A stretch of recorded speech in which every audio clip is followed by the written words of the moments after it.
Hey guys, welcome back to the channel. I am NoSleeves12, and today I want to do a video for you guys to help a lot of players that are having a hard time building their teams. Maybe you're just starting, or maybe you've already built your team throughout the year and you struggled with it, and you're in my videos quite a bit asking certain things. I want to go over something I see a lot of is what should I do next in terms of team builds, and obviously at the end game it's kind of just picking whatever the best card is and replacing your weakest. But as you're building a team throughout the year, or if you just started now and you're looking to build and kind of get the hang of Hut before the next game comes out, I thought it really doesn't matter when you start. It applies to the whole time span of the game. So this is how I build teams and how I think that everyone should, just in terms of importance. So we're going to walk through that and my thoughts on synergies, all that kind of stuff. So let's get into the actual team building process. Okay, guys, so we are going to start with what should be your first goal. And your first goal, regardless, let's say we just started a new team, okay, and you're just starting out. You've got maybe 100,000 coins that you've saved up from doing challenges, you opening up packs, selling stuff, all that kind of stuff.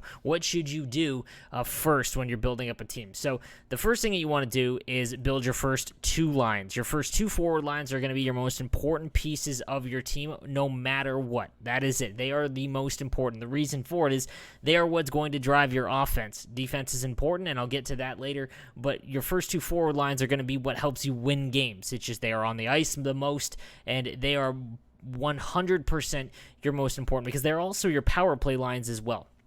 So what you want to do when you're looking for your players and what to work for, the first thing you want to do is start with your center, okay? Obviously, Anze Kopitar, probably the best center in the game, I believe still. 99 draws, you basically want him to be big, over 6'2", have a little bit of weight on him, and have really good face-offs if you really want to get into the nitty-gritty. And this can apply to next year or whenever we start out and Hut is at low overalls. Hand-eye I really, really like. The reason for it is because I like taking his point shots, and if you have a centerman that has really high hand-eye, you'll be able to tip it in a lot, and tips go in quite a bit, not as much as 19, but still quite a bit. So your center is the most important, and then it's going to be your other two wings. And again, when it comes to NHL 20 specifically, you really need to look for players over 6 foot. But something I want to mention when it comes to team building in this game specifically, if you were just starting out, okay, say you have less than a 93 overall team. In the top right corner, you'll see your overall. Mine's 97 because my backup goalie's not very good, or my starter isn't very good. And if you've got something under 95, 94-ish, okay, your team isn't that overpowered, or even, let's say 90, less than 90. The first thing that you need to look for is forget about size, forget about shooting. It's all going to be about speed, and the reason for it is because at this stage of the game, you need guys that can just keep up. If you have big guys or guys that great shot, that's awesome, but you're just going to get blown by because everyone's got 99 overall skating. So you need to prioritize skating first, okay? So your first two lines are going to be the first 6 cards that you go after. Your center is your most important on both lines, but you want to go center first on line 1, and then your two wingers, and then center first of line 2, and then your two wingers, okay? And again, prioritize face-offs, and then size at 6 foot, over 6'2" roughly, and over 200 pounds is pretty key. But like I said, when you can't be, beggars can't choose. Okay, beggars can't be choosers. So when you're first starting out, prioritize speed, and then shot, and then size. Okay, size is honestly at the end game. Size is the most important because everyone's got the same overall teams. Size is what dictates whether you can bump people off the puck. And again, if you're new to the game, bumping people off the puck you're going to see it a lot. They'll get close to you. They won't go for a big hit, but they'll just smash up on the right thumbstick, and that'll allow you to make that bump animation, and you'll lose the puck. If you've got smaller forwards, that's what's going to happen. That's why in all of my videos, I'm stressing to you guys, if a player's too small, under 6 foot, he's really just going to lose the puck, and it's something that I hope EA addresses in the future, and something that I have seen them talk about and put quite a bit of focus on going into next year, so that is good to see. So let's go over, so your first two lines are done. You've gotten, those are the first upgrades that you make. After your first two lines are done, guys, you want to work on your first defensive pairing. And again, for defense, it is going to be speed first, then size, then shot, okay? If you are taking only D-to-D one-timers, you need to get a little bit better at the game, okay? D-to-D one-timers, I think, are an important place in hockey and in NHL, the video game, but if you're strictly taking D-to-D one-timers, they can lead to, if you're facing a good player, they'll be able to read the fact that you're doing D-to-Ds all the time, and they can adjust, and then that's a breakaway against. You shouldn't be just doing D-to-D one-timers, and if you are, watch my how to score video, and that'll help you out a little bit and learn how to cycle and use your forwards correctly. You want to be looking at your first defensive pairing after you've gotten your first 2 forward lines done. And what you're looking for, again, is speed. They need to have high speed, because if you have, a 90 skating and you're going up against someone that has 99 speed, if you get a shot blocked to the point, that's it. That's it. It's a 2-on-1 or it's a breakaway. So speed is 1,000% the most important. Then it is size. And the reason why size is more important than shooting, well, because you need to, at the defensive line, so at the blue line, when you're defending the rush, someone that's big, you'll be able to meet them, and it's going to be harder to get around. That is why this is Zdeno Chara is still one of the best in the game, and he's only a 93. Okay, he's 6 foot, I believe, 9, and just able to, his reach and size, it's just, you notice him when you're coming in a rush against him. You can't get near him, he's so big. And then, because you've got big size, when you're in the defensive zone, you can bump guys off the puck. If you're a smaller defenseman, it's not going to work. That's why guys like Quinn Hughes and things like that are really good in the defensive zone, and they struggle with it. Okay, so after you've gotten your first 2 lines, okay, your first 2 forward lines and your first defensive pairing, the next thing you want to work on is your 3rd forward line, again, starting with the center. And again, the reason is your forwards are always going to be much more important than your defensemen. Defense is still important, but not nearly as much as your forwards. So once you get your 3rd line done, and again, you don't really have to play into that whole like it is in real hockey. Just make sure they're the most skilled. Again, you don't have to get like grinders, because they're the bottom 6. Don't. Speed, then shots, then size on forwards, okay? And again, if you can get someone that's big, you combined all 3, it's fantastic. Honestly, my 3rd line kind of sucks at the end game, but it is just, they're untradeable. I don't really have anything that I can do. They're all 6 foot, and but they're all, I do well with them.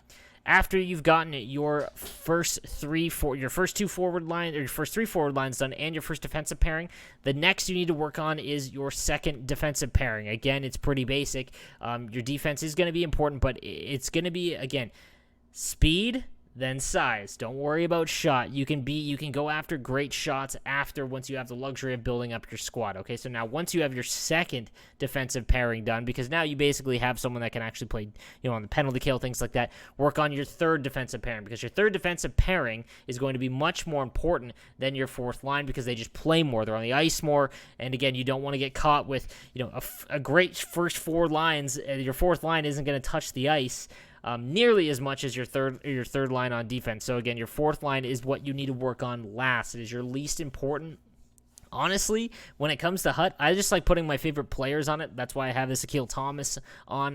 The other 2 I just really can't get rid of because they're untradeable. But your 4th line should just be something fun, something you enjoy. You're really not going to use them all that much. You're going to be using the penalty kill probably, but that's pretty much it. You don't really need to worry about them being all-stars or anything like that. They're just not going to play all that much. But your 3rd pairing defensive pairing is much more important than your 4th line.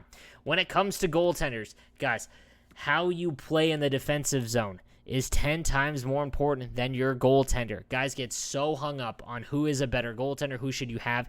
Here's what you should do. Take a goaltender, play 20 Hut games with him, okay? Switch out your goaltender to whatever you want, something else. Maybe it be Mike Smith or Sogard, Dawes, whoever, Hellebuck, Price, I don't care who. Go into the 20 games. Go and look at those 2 stats, okay, and see how, if one is significantly different, then okay, that's good. That means that goalie plays better for you. But I bet you any money they are going to be very close in terms of save percentage and goals against, guys. It's a lot of it. It's in your head. It's how you play defense. Okay, so if you're really struggling, now some goaltenders, I'm not going to lie, that you use just suck. That Christmas Pekka Rinne has been my worst call all year long. I told everyone to get Pekka Rinne because he had a great build and he was 91, and it was like, hey, you might be able to use him far longer than you can use the other 91s that you got at Christmas time. And I was super wrong because EA lied. There's no way that card is 91 overall. So again, goalies, just take with a grain of salt. They should be your last purchase, guys. After your 4th line forwards, your last purchase should be a goaltender. Just get someone big. That's it, okay? Now, the last thing I want to talk about here is synergies, guys. The only time I am a pessimist when it comes to synergies. I mean, Nuge TV, you guys know who Nuge is. He did prove that synergies do work. If you haven't seen that video, go check it out. I have a synergy where I go over his proof of synergies actually working and improving your rating in this game. However, they don't do it enough where you will notice it. And anyone that says otherwise, it's just like, The only time, I mean, again, I'm a pessimist when it comes to synergies, but at the beginning of the game, the speed synergies are extremely important, whether it be X Factor, SP, things like that. And if you're building up a squad, while you're building it up, all of the cards that are like under 85 or even 87 right now are roughly going to be like 5,000 to 1,000 in price. They're all going to be roughly the same.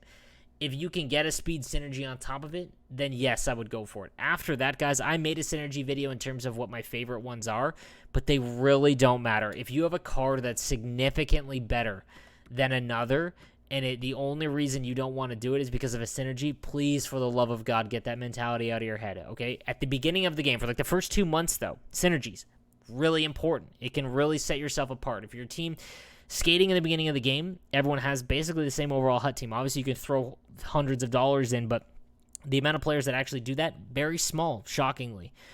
So just remember, synergies are super important early on, but once you get into the 90 overalls and above, don't worry about it nearly as much. The only time that other than the beginning of the game, that you really want to pay attention if you have someone like Char right here has 95 speed, but I believe the 90 Char is a little bit less. Like, you probably want to make sure that you have SP at least, because it's going to boost his synergy or boost his speed up. That's the only time, guys. If you have a really important card that has everything else but that speed, then I would make sure that you get that activated. So, guys, I hope that clears things up in terms of how to build a HUT team. Let me know what you think in the comments section down below. And please subscribe to my channel for daily HUT content. I'm not going anywhere. So, guys, thank you again for watching, and I'll see you tomorrow. Have a good one.